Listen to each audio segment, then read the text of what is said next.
আপুনি নিজকে বহুত বুধিয়ক বুলি ভাবিছে নহয়নে?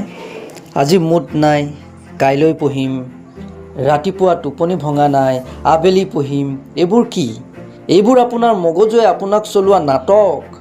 আপুনি মোবাইলৰ স্ক্ৰীনটো ঘঁহি ঘঁহি নিজৰ জীৱনটো ধ্বংস কৰি আছে আৰু ভাবিছে আপুনি বহুত সুখত আছে। নাই, আপুনি একো কৰা নাই। মনত ৰাখিব, আপুনি যেতিয়া শুই আছে বা ইনষ্টাগ্ৰামত ৰীল চাই আছে,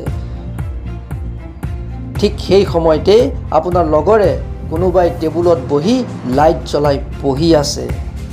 সি যেতিয়া পৰীক্ষাত টপ কৰিব, যেতিয়া সি নিজৰ মা দেউতাকক গৌৰৱান্বিত কৰিব, তেতিয়া আপুনি চুক এটাত বহি কান্দিব আৰু ভাগ্যক দোষ দিব। ভাগ্যৰ দোষ নহয় এয়া, দোষ আপোনাৰ এলাহৰ।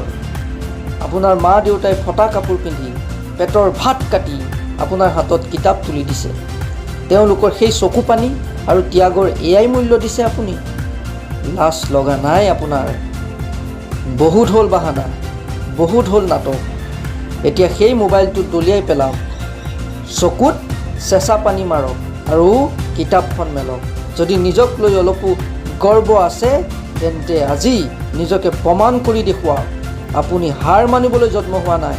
উঠি বহক আৰু পঢ়ক আৰু দেখুৱাই দিয়ক যে ময়ো কিবা এটা নহয় কিবা এটা কৰিব পাৰোঁ। মই পঢ়িম, মই জিকিম। ধন্যবাদ।